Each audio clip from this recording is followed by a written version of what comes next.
Assalamualaikum warahmatullahi wabarakatuh. Salam sehat selalu.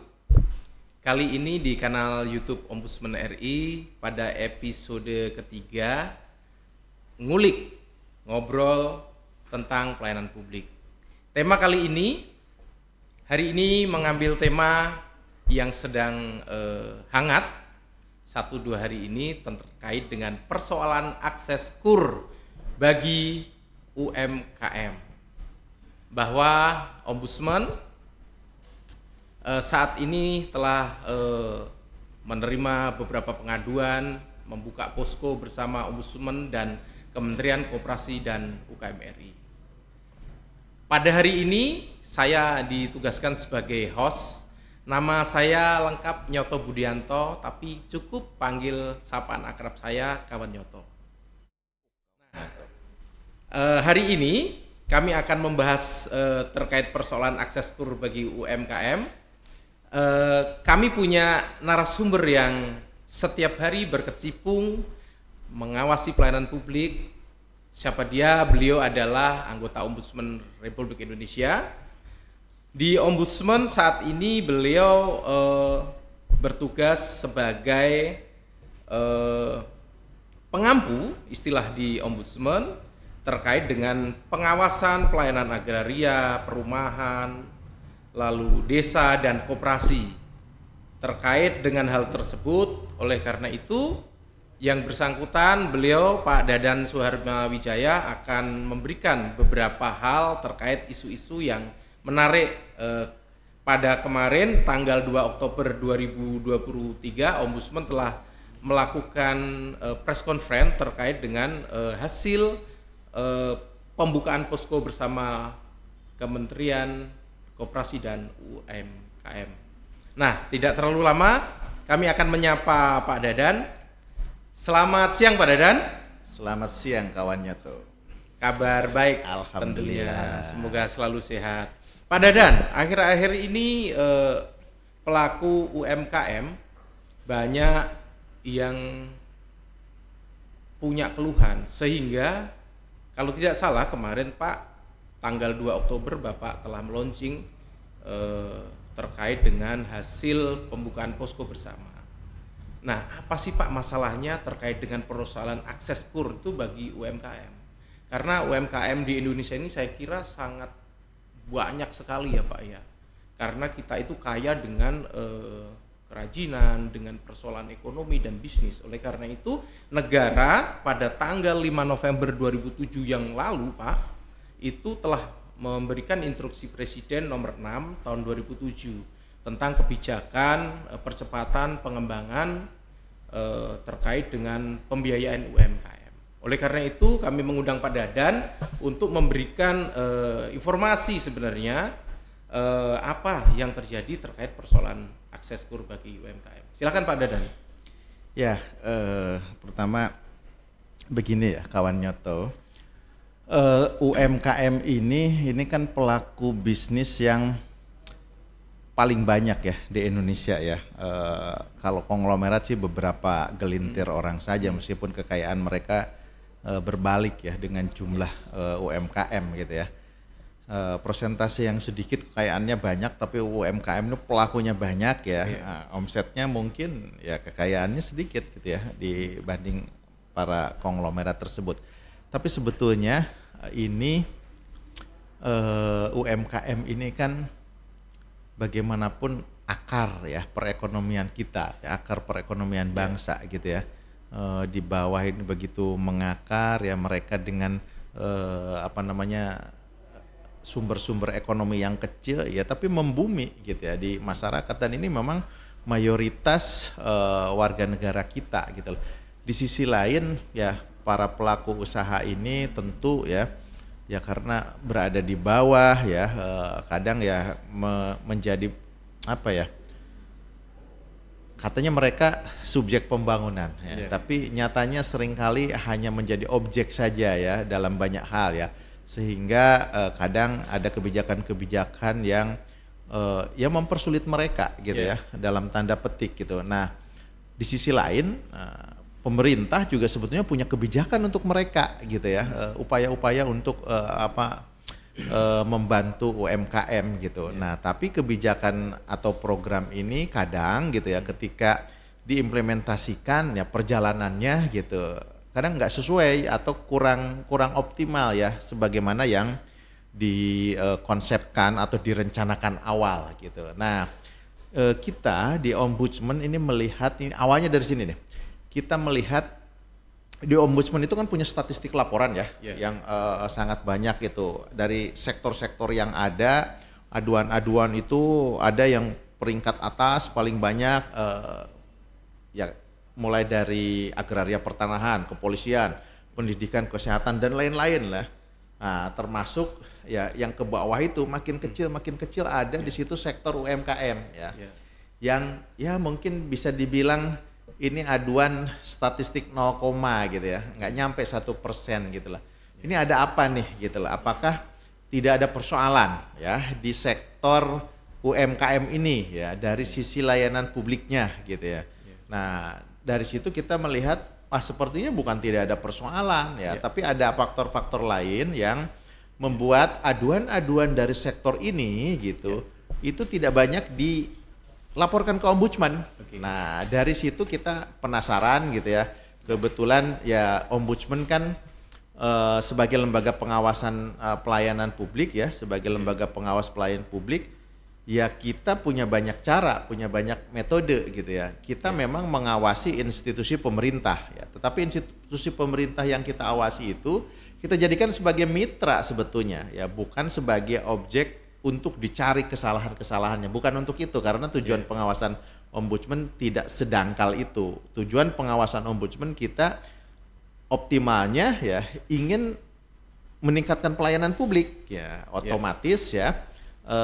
Tujuan penyelenggara pelayanan publik sendiri dari pemerintah juga sama gitu, ingin menciptakan layanan publik yang optimal ya di sektor itu gitu. Nah, karenanya ya metode kerja Ombudsman ya biasa kita di satu sisi mengawasi, tapi mode pengawasannya kemitraan kita bikin MOU gitu ya dengan lembaga yang diawasi dan sebagainya.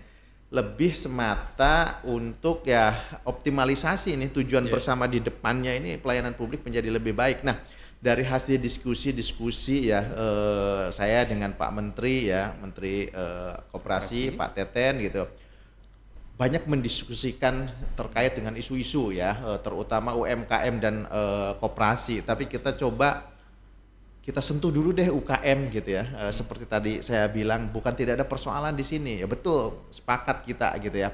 Tapi ini gimana nih caranya gitu ya. Salah satunya untuk memantik ya laporan aduan dari masyarakat gitu. Dan kita juga ingin memotret kebijakan pemerintah atau program pemerintah bagaimana implementasinya di masyarakat. Muncullah ide gitu untuk membentuk posko pengaduan bersama ya karena biar tematik gitu ya. Kita khususkan dulu deh sementara untuk KUR ya. Untuk KUR ini ya akhirnya kita melonsing posko itu ya di beberapa tempat ya. Di beberapa provinsi ya sebagaimana yang kita lakukan gitu. Nah, dari situ ya kita merekam nih aduan-aduan yang masuk ke posko ini gitu ya.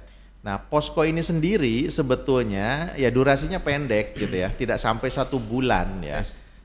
Karena memang sebetulnya ya kerja posko ini sehari-hari itu dilakukan juga oleh Ombudsman gitu ya, di kantor Ombudsman baik di pusat ya maupun di Ombudsman Republik Indonesia perwakilan-perwakilan di setiap provinsi. Aduan-aduan terkait dengan UMKM dan segala macam ya welcome tetap diterima.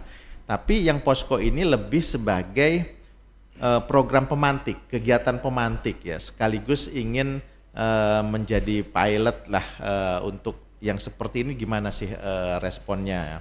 Dan ternyata memang ya dari kerja singkat ini ya dihasilkan temuan yang ya menurut saya ini luar biasa, bisa dijadikan sebagai bahan ya sebagaimana tujuan awal ini untuk mengoreksi atau memperbaiki nih kegiatan program-program yang dilakukan oleh pemerintah ya. Sebagaimana kita ketahui kan dari tahun ke tahun ini ya pemerintah ini gitu itu menganggarkan sejumlah uang ya, yang jumlahnya triliunan gitu ya. Kalau kita lihat tahun-tahun sebelumnya ya, ini pemerintah ini menyediakan dana ya sebagai subsidi bunga ya, subsidi bunga untuk siapa? Untuk kredit usaha rakyat ya, untuk membantu rakyat. Jadi artinya gimana supaya bank ini memberikan kredit ya yang banyak kepada masyarakat, kepada UMKM ya. Nah, UMKM ini kan harus bayar bunga ya sebagaimana biasa gitu. Nah, bunganya ini sebagian gitu ya, itu disubsidi oleh pemerintah gitu ya. Yang ya mencapai angka tadi gitu ya, angka yang pernah sampai 400 triliun gitu ya. Nah, tapi untuk tahun 2003 ya kemarin ya, Kementerian Koperasi ini dengan Kementerian Keuangan dan sebagainya dengan terpaksa menurunkan plafon subsidi bunganya ya. Dari yang sebelumnya sekitar 400 triliun ya menjadi hanya 297 triliun untuk tahun 2023 ini gitu ya. Nah, dengan asumsi bahwa ini serapan ya untuk dana yang sudah dianggarkan ini seringkali tidak tercapai. Nah ini satu poin nih. Kenapa tidak tercapai? Apakah masyarakat UMKM ini nggak butuh duit gitu? Nah, ini yang jadi bahan kepenasaranan kita juga. Nah, akhirnya kita dengan bikin posko ini kita ingin memotret gitu ya. Ada dana yang belum subsidi yang belum terserap, apakah memang ini tidak menarik, apakah masyarakat memang tidak membutuhkan atau bagaimana. Nah, dari situlah keluar temuan-temuan ya selama durasi yang singkat posko ini gitu kan. Baik. Pak Dadan, saya memperoleh informasi sesuai dengan rakor Komite Kebijakan Pembiayaan bagi UMKM tanggal 13 Juli 2023, plafon KUR tahun 2023 itu kalau tidak salah 297 triliun. Betul. Nah, data tersebut Pak kami peroleh, namun terserapnya saat ini hanya sebesar 175,73 triliun. Betul. Spesifiknya kepada 3.000,18 juta debitur. Pak, pertanyaannya, ini program pemerintah ada dasar hukumnya, ada yang ditunjuk lembaga keuangan perbankan. Ya, betul. Lalu ada yang mengawasi, tentunya koordinasinya mungkin lebih spesifik Kementerian Koperasi dan UKM RI. Lalu apa masalahnya jika tidak terserap, Pak? Jadi begini. Silakan. Ya. Nah, ini yang jadi poinnya. Jadi uang yang sudah dialokasikan oleh Kementerian Keuangan gitu ya, oleh Kementerian Keuangan ini ya dialokasikan untuk subsidi bunga nih ya. Alokasinya sekian ya. Kalau tidak terserap gitu ya, maka akan ada evaluasi atas besaran subsidi bunga ini gitu ya. Nah, ya uang yang tidak terserap ini ya bisa direalokasi, realokasi ke tempat lain, bisa jadi menjadi subsidi BBM lah, menjadi subsidi yang lain mungkin ya, program-program lain ya. Nah, ketika dialihkan seperti itu nggak masalah kalau memang ya masyarakat sudah tidak membutuhkan lagi itu. Nah, persoalannya ya akan berbeda kalau ternyata ya masyarakat tuh di bawah membutuhkan ya, tetapi ini program nggak nyampe, nggak terserap, berarti ada yang salah ya. Nah, nanti terlanjur subsidinya dicabut, artinya dipindahkan ke tempat lain, katakanlah ke subsidi BBM gitu kan, bahkan ya dipakai untuk mereka-mereka yang punya mobil, kendaraan gitu, malah tersubsidi bahan bakarnya. Sementara ketika masyarakat membutuhkan modal gitu ya ke bank gitu, ini plafonnya udah turun sehingga bank mengatakan jatah KUR udah habis gitu, udah nggak ada, udah pakai kredit komersial saja gitu dengan bunga yang tentu lebih tinggi. Nah, masyarakat kan, makanya kita jangan ke situ dulu gitu kan. Baik. Jadi ini gimana supaya terserap nih ya plafon yang ada supaya terserap oleh masyarakat, berarti programnya harus dikuatkan gitu ya. Ada kendala apa ini sampai tidak terserap dan sebagainya, itulah yang kita cari gitu. Nah, makanya dari situ gitu ternyata kita punya temuan banyak gitu ya. Kalau kita langsung masuk ke temuan ya, kita bahas temuan aja deh gitu ya. Di temuan ini ya, temuan yang masuk di posko nih ya, di KUR ini kalau kita lihat ya, meskipun sedikit tapi ini jadi potret, dan ini menurut saya potret secara keseluruhan ya. Yeah. Pertama ini ada layanan ya, konsultasi dan permintaan informasi nih yang masuk di Ombudsman ini sampai 80 ini. Pada cuma 20 hari ya, sampai 80 ya konsultasi masyarakat dan permintaan informasi. Nah, kemudian baru di bawahnya ini ada laporan masyarakat ya. Ini yang sifatnya aduan ya. Ada 19 gitu ya. 19 pelapor. Nah, kalau kita lihat dari situ ternyata gitu ya, bukan pertama ya poinnya, ternyata bukan pelanggarannya nih yang banyak ya di program ini, tapi justru ya masyarakat yang tidak tahunya nih yang banyak, ya, tidak tahu terkait dengan program ini. Buktinya apa? Ketika kita secara singkat ya membuka posko gitu, banyak yang penasaran, kami ingin konsultasi, kami ingin mendapatkan informasi tentang program ini. Dari situ sudah gampang kita bisa kasih kesimpulan bahwa oh ternyata masyarakat nih belum optimal mendapatkan informasi tentang program ini. Nah, dari sana sebagian besar mereka ya ingin mengakses tapi nggak tahu caranya, nggak tahu programnya harus seperti apa. Itulah yang banyak ditanyakan. Berarti ini poinnya gitu. Kalau kita mengurangi subsidi, jangan dulu. Ini banyak masyarakat yang minat kok gitu kan. Itu poin yang pertama gitu. Nah, poin yang kedua ini ada laporan masyarakat yang sifatnya aduan. Berarti ini ya mereka yang ya sudah mau mengakses atau sudah mengakses gitu ya, akan mengakses atau sudah mengakses, sedang berproses gitu. Nah, dari sini ternyata ya ada temuannya di sebelahnya nih gitu kan. Ini tipologi pengaduannya ada 3 kita bagi. Nah, yang 53% itu diminta agunan. Nah, padahal program KUR ini tidak perlu agunan gitu. Nah, karena memang ini dibebaskan dari agunan. Ternyata dalam prakteknya 53% itu dimintai agunan. Nah, ini sebagai aduan nggak sesuai. Nah, yang 37% ini, nah ini yang bermohon nih ya, memproses mengajukan kredit. Ternyata tidak ada kepastian tindak lanjut, ini diterima atau enggak segala macam. Padahal mereka udah masuk ke tahap yang lebih dalam, udah diverifikasi kok gitu loh. Oh, belum cair-cair nih. Nah, itu yang banyak sampai 37%. Nah, kemudian ada 10% yang dipersulit.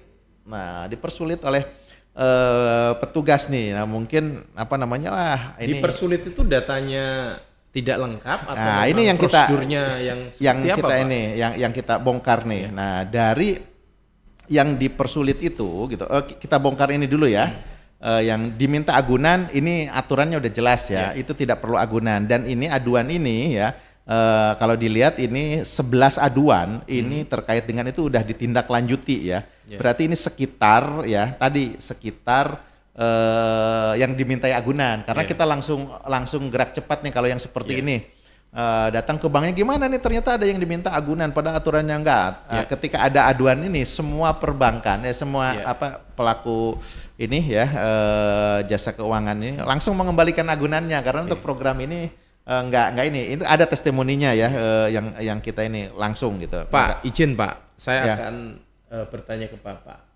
Dimintai agunan itu memang apakah ada plafon tertentu?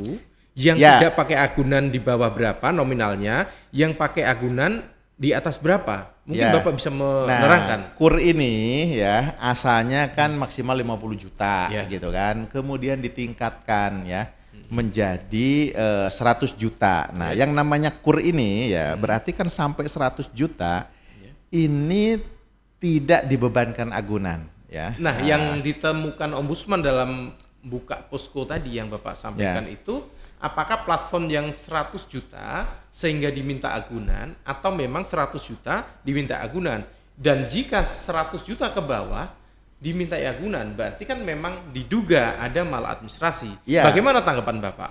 Ya justru itu yang kita koreksi gitu. Justru dari aduan itu yang masuk ya, kita ya pertama ya menemukan maladministrasi itu karena di aturan ya KUR itu tidak perlu agunan. Berarti KUR itu ya, karena pelapornya 100 juta ya. 100 juta ke bawah itu semua itu tidak perlu agunan gitu ya. Nah, karena sesuai data Pak, mohon izin yang warna oranye itu diminta agunan begitu. itu mendominasi 53% begitu. Ini Betul. isu sebenarnya isu yang paling Betul. apa namanya, temuan ombudsman yang paling Ya ini temuan maladministrasinya gitu ya. Ternyata gitu di program ini di pelaksana di bawah yang harusnya tidak ada agunan, ada agunan gitu. Nah, ini maladministrasi yang kita temukan ya. Tetapi maladministrasi ini cepat diselesaikan ya. Artinya si pelaksana program juga akhirnya karena tahu ini melanggar gitu ya. Akhirnya dikembalikan lah agunannya dikembalikan. Dan karena ada hukuman juga dari Kementerian Koperasi nggak mau bayar subsidi bunganya. Jadi ketika ada masyarakat yang pinjam kur gitu katakanlah kemudian dimintain agunan, nah kemudian bank itu ya katakanlah banknya kan minta selisih selisih bunganya kan yang menjadi subsidinya. Kalau temuan dari kementerian gitu ya atau ya ketahuan lah yang ini ternyata dimintain agunan, maka ya sudah itu menjadi tanggung jawab bank, itu tidak dianggap sebagai kur yang disubsidi. Jadi bunganya gitu ya ditanggung sendiri gitu kan oleh masyarakat. Tapi karena ditanggung sendiri gitu ya, masyarakat kan nggak mau bayar kan karena dia kan masuknya program kur kan, bunganya berapa. Nah berarti itu menjadi tanggung jawab bank karena prestasi dari program ini gitu kan. Katakanlah ini kan ada plafonnya nih. Jadi kayak usaha mikro, bukan usaha mikro, plafon maksimal 10 juta gitu ya. 10 juta ini ditetapkan bunganya itu 3%. Nah, kalau pakai bunga normal misalkan katakanlah kan suku bunga normal kan ya sekitar 9% ke atas ya. Berarti itu ada selisih katakanlah sekitar 7%. Nah, yang 7% ini gitu, itu kan tidak dibayar oleh masyarakat, tidak dibayar oleh UMKM ke bank, tapi dibayar oleh subsidi bunga ini dari yang 297 triliun tadi gitu. Nah, kalau ketahuan ternyata ini dibebankan agunan, yang selisihnya tuh nggak dibayar sama pemerintah, otomatis si masyarakat kan hanya bayar 3% ya. Si perbankan yang menyalurkan kur itu ya sudah dapat 3% Anda karena enggak. Nah, itu. Jadi ada yang 3% itu untuk yang plafon 10 juta. Nah, kemudian setelah itu untuk yang ini kan yang super mikro ya, yang kur mikro itu 6% ya bunganya. Kemudian ada naik lagi ya 7%, 8%, 9%. Nah, kalau orang ya pengusaha UMKM ini dianggap sudah mampu ya membayar bunga sampai 9%, nah berarti dia bisa beranjak juga, oh nantinya dia sudah nggak butuh kur gitu kan, pakai kredit yang komersil saja seperti yang ada di bank. Jadi Pak Dadan, mohon maaf, kalau pelaku UMKM yang mengakses kur ini sampai tidak bisa mengembalikan pinjamannya, apakah program kur ini di cover asuransi oleh pemerintah? Mungkin Bapak bisa memberikan informasi begitu ya, karena sektor usaha ini kan kadang naik kadang turun. Contoh kemarin ada pandemi COVID, rata Pak, mikro rata, apalagi yang istilahnya pedagang-pedagang kaki lima itu sangat mengendalikan kalau memang program kur itu sangat bisa diakses. Ya, ini program ini didampingi asuransi ya. Asuransi tapi di antara pemerintah sama perbankan gitu ya. Ya tidak berhubungan langsung dengan UMKM-nya ya, kecuali sebatas data saja gitu ya. Nanti kalau ada UMKM yang betul-betul tidak bisa membayar macet, nah itu menjadi asuransi lah yang menanggung. Itu udah ada dengan bank, tapi ini hanya perbankan dengan ini aja gitu. Itu data UMKM-nya ke UMKM nggak diomongin itu. Ada di asuransi kalau nggak bisa bayar nanti udah nggak. Nah itu kan nanti banyak kan program yang menghilang. Nah itu jadi memang ada juga ditanggung juga. Nah, tapi kan ini kan kecil ya, dan ini program bantuan gitu ya. Makanya dibatasin juga kur itu sampai 100 juta sehingga kalau ada sesuatu yang sifatnya ya emergensi nggak bisa membayar segala macam, yaitu tanggung asuransi. Tapi di luar itu ya tetap saja gitu ya perbankan ini ya yang menyalurkan kredit itu kan kerjasama juga dengan Pemda, Dinas Koperasi dan sebagainya. Nah mereka itu kebanyakan kan memberikan kur ini ke pengusaha-pengusaha kecil, ke UMKM yang biasanya sudah menjadi binaan dari Dinas Koperasi di Pemda gitu ya. Jadi datanya jelas ya, kemudian juga usahanya jelas diverifikasi. Jadi sebetulnya relatif aman karena banyak pihak ya yang menongkrongi ya Iya. bahwa oh ini betul UKM-nya ini banyak seperti itu. Baik. Justru mungkin ya bagi perbankan kalau saya ngelihat sih kayaknya justru kredit komersial tuh yang bisa Iya. sering kebocoran, tidak bisa Iya. atau kreditnya menjadi macet karena yang Baik. melakukan survei cuma petugas bank. Baik. Kalau ini dengan penjaminnya, kalau di pasar pedagang pasar ada Iya. pengusaha pengurus PD pasarnya PD pasar. ya di situ gitu. Kalau yang UKM itu ada dinas Iya. koperasinya, ya lebih terjamin sebetulnya, lebih aman sebetulnya. Pak Dadan, ini ada fenomena yang pinjam duit cepat, namanya pinjol, Pak. Nah, pinjol kita ketahui ada yang terdaftar atau tidak terdaftar. Saya kira kalau tidak terdaftar pasti merugikan negara. Nah, bagaimana seharusnya sosialisasi KUR ini, Pak, menurut hemat Ombudsman, agar KUR ini benar-benar bisa bermanfaat, aksesnya mudah. Sekarang kalau kita bandingkan dengan pinjol tinggal KTP di foto, Pak, nomor ponsel cair, Pak. Justru ini persoalannya ya, salah satunya ya. Ini kelebihan kekurangan. Kita Ya. ngomong yang legal lah ya. Yes. Pinjol juga kan ada yang legal Ya. ya, financial teknologi financial ya fintech ya, Ya. financial teknologi ini ya termasuk di dalamnya. Pinjol ini ada yang legal. Nah, Ya. yang legal ini gitu kan boleh gitu Boleh. ya beroperasi, layak Ya. silahkan gitu kan. Ya. Nah, cuma persoalannya memang yang pinjol ini gitu rata-rata bunganya tinggi. Bahkan lebih tinggi dari ya bunga kredit komersial Ya. gitu lah. Tapi kelebihannya dia gampang diakses, cepet cair dan sebagainya. Nah, tapi kan Baik. mudah di depan ya, berat Ya. di belakang. Nah, ini pemerintah ini punya program ya kredit yang bunganya kecil sekali gitu kan. Betul. Cuma 3% paling tinggi 9%. Nah, ini supaya program ini jalan gimana nih ya, Ya. biar orang tidak lari ke pinjol gitu kan Yes. yang sebetulnya memberatkan gitu. Ya. Ya, makanya program ini digenjot gitu Ya. supaya tidak beralih ke sana apalagi yang pinjol ilegal. Ya, kalau Ya. pinjol ilegal itu ya selain memberatkan ya itu juga sebetulnya Ya. sesuatu yang nggak boleh kan. OJK Baik. kan banyak memberangus tuh yang ilegal gitu. Ya. Pak, posko bersama dengan Kementerian Koperasi kan sudah habis nih. Tentunya Ombudsman juga akan menerima laporan secara reguler begitu. Nah, bagaimana peran Ombudsman, Pak, sejauh ini? Apakah nanti ketika ada laporan yang reguler itu satu persatu diselesaikan atau memang sudah ada kontak personnya?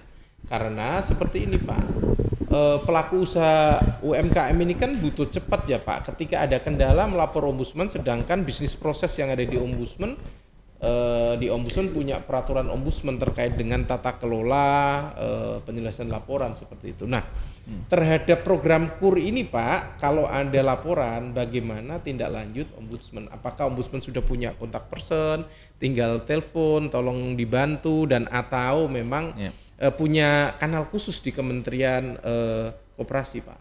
Silakan. Begini ya, Ombudsman itu dari sisi pelaporan aduan setiap saat bisa ya menerima aduan. Saya di depan tadi menyampaikan ini hanya pilot project dan diantaranya untuk memantik saja, memantik orang mau melaporkan isu ini gitu ya.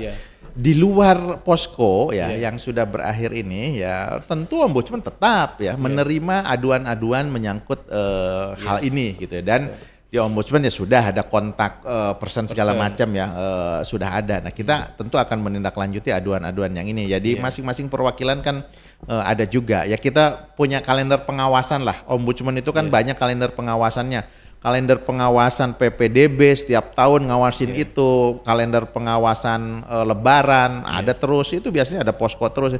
Yang UKM ini juga tetap dilayani sepanjang waktu. Nah, cuma itu yang di Ombudsman kan, tentu di kementerian ya sebagai Kementerian Koperasi ya sebagai pelaunching program dan tentu dia punya kewajiban untuk mengawasi juga gitu. Dia juga melakukan pengawasan gitu. Jadi masyarakat ya di luar durasi posko karena udah lewat ya tetap bisa mengadukan terkait dengan segala sesuatu yang berkaitan dengan pelaksanaan KUR ya di lapangan seperti apa gitu dan sebagainya gitu. Jadi tidak terbatas gitu ya untuk mengadu, silahkan gitu. Ya, ke depan Pak untuk pemerintah tentunya untuk Kementerian Koperasi, lalu untuk stakeholdernya yaitu perbankan. Ini kan ada temuan dari Ombudsman, salah satunya sudah ditampilkan tadi, ada prosedur yang tidak dijalankan, ada yang seharusnya minta tidak menggunakan jaminan tapi diminta jaminan. Nah, kedepannya bentuk pengawasan Ombudsman, apakah setiap bulan Ombudsman nelpon atau minta data dari stakeholder, Pak, agar supaya menjamin kualitas pelayanan publik di bidang persoalan akses KUR bagi UMKM ini selalu konteksnya diawasin Ombudsman. Status aduan tetap ya, statistik itu menjadi bahan ya untuk kita melakukan koreksi. Tapi poinnya begini gitu ya, apapun ya terkait dengan aduan program ini setiap saat ya bisa ditindaklanjuti Ombudsman, dan Ombudsman nongkrongin terus sepanjang waktu ya terkait dengan hal ini. Cuma nongkronginnya itu tentu berdasarkan masukan dari masyarakat ya. Jadi artinya ya masyarakat jangan ragu, jangan malu ya, jangan sungkan kalau ada sesuatu yang terkait dengan penyelewengan program, langsung laporkan gitu ya. Laporkan ke Kementerian Koperasi, laporkan ke Ombudsman gitu. Nah, tapi Ombudsman kan melakukan pengawasan yang secara sistemik juga. Ada penyakit apa di dalamnya. Nah, dari posko kemarin aja ya yang masuk, kemudian dari data statistik yang ada gitu. Kemudian dari pengakuan pengaduan masyarakat, tipologinya seperti apa. Kita menemukan penyakitnya nih. Ini dikarenakan apa nih? Program ini tadi tidak terserap, kemudian ada aduan masyarakat. Penyakitnya ini nih, saya sampaikan ya. Ternyata ini program menjadi komitmen ya dari para petinggi. Nah, para petinggi ini pejabat-pejabat pemerintah ya yang melonsing program ini kemudian disambut oleh direksi-direksi perbankan, kemudian menyatakan kami berkomitmen untuk membantu masyarakat ya, sebagian dana kita ya akan kita salurkan untuk kredit UMKM dan sebagainya, dan karenanya bunganya disubsidi sama pemerintah. Semua berkomitmen, komitmennya tinggi ini dari jajaran direksi gitu loh. Tapi yang jadi persoalan ternyata komitmen tinggi ya, komitmen yang kuat dari para pimpinan perbankan ini itu tidak merata sampai ke lini pelayanan mereka, di mana ya katakanlah petugas-petugas ya di perbankannya, ketika ada masyarakat yang mengajukan kredit UMKM ini ya dalam tanda petik seperti dipandang sebelah mata gitu, atau dinomor duakan lah dibandingkan dengan kredit yang komersial, yang reguler. Karena bunganya lebih kecil seperti itu. Enggak, sebetulnya kalau untuk bank gitu ya sama saja ya, karena disubsidi kan dia melihat orangnya gitu loh, melihat UKM-nya. Ini UKM yang datang gini, beda dengan yang datang pengusaha gitu kan, yang ngajukan kredit pelayanan. Nah, inilah yang jadi problem.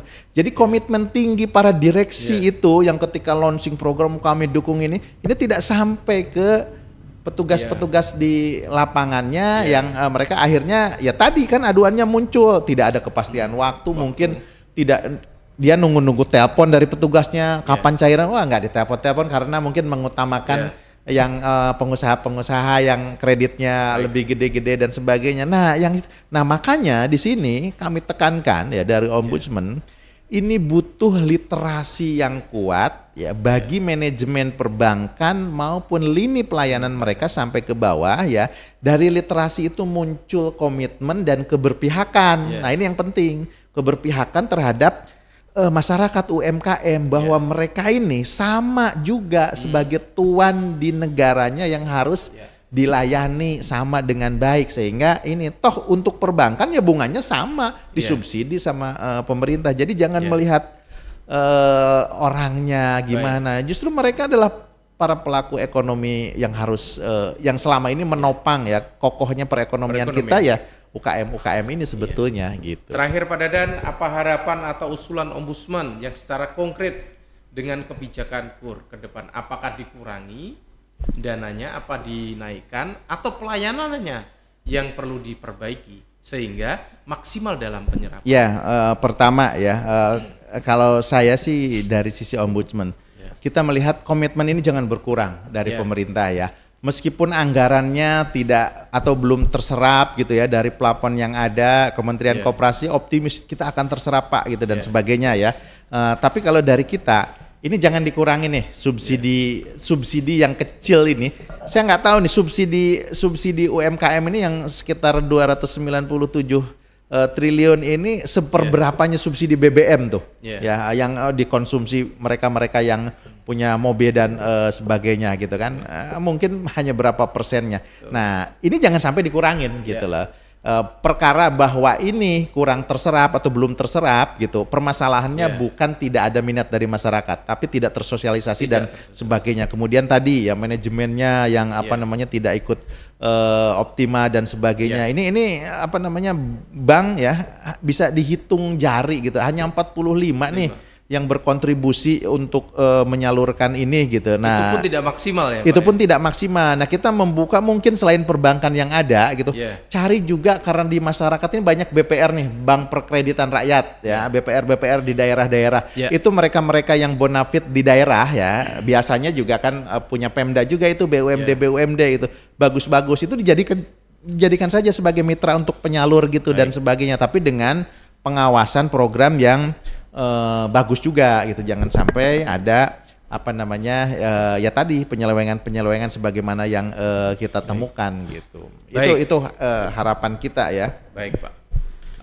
Sahabat Ngulik, kali ini telah dipaparkan, diterangkan, kita telah diskusi dengan narasumber bahwa pada intinya program KUR ini mengapa tidak terserap secara maksimal.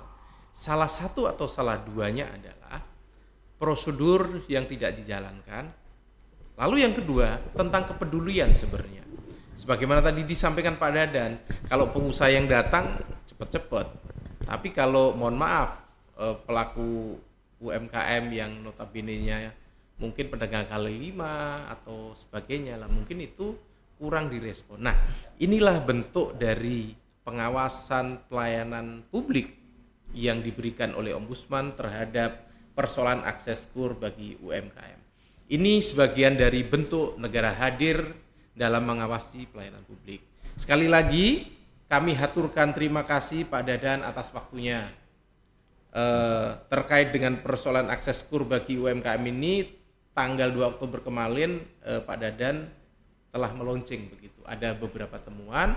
Barangkali nanti bisa kerjasama dengan stakeholder ditingkatkan, karena seperti ini ya Pak ya. Banyak para pemangku kepentingan selalu mengkuar-kuarkan atau mempublikasikan ini ada program nih, tapi kenyataannya Pak terserap aja kurang. Nah, berarti ada masalah apa sosialisasinya atau memang eksekusinya ketika dalam proses menangani hal tersebut atau melayani tersebut. Oleh karena itu kami haturkan sekali lagi terima kasih Pak Dadan. Pesan Pak Dadan tadi bagi masyarakat, khususnya bagi warga negara pelaku UMKM, jangan jemu-jemu menyampaikan aspirasi atau bentuk laporan. Tidak hanya kemarin aja 2 minggu Ombudsman buka posko di pasar-pasar atau ada 6 kalau tidak salah di kantor perwakilan kami membuka posko.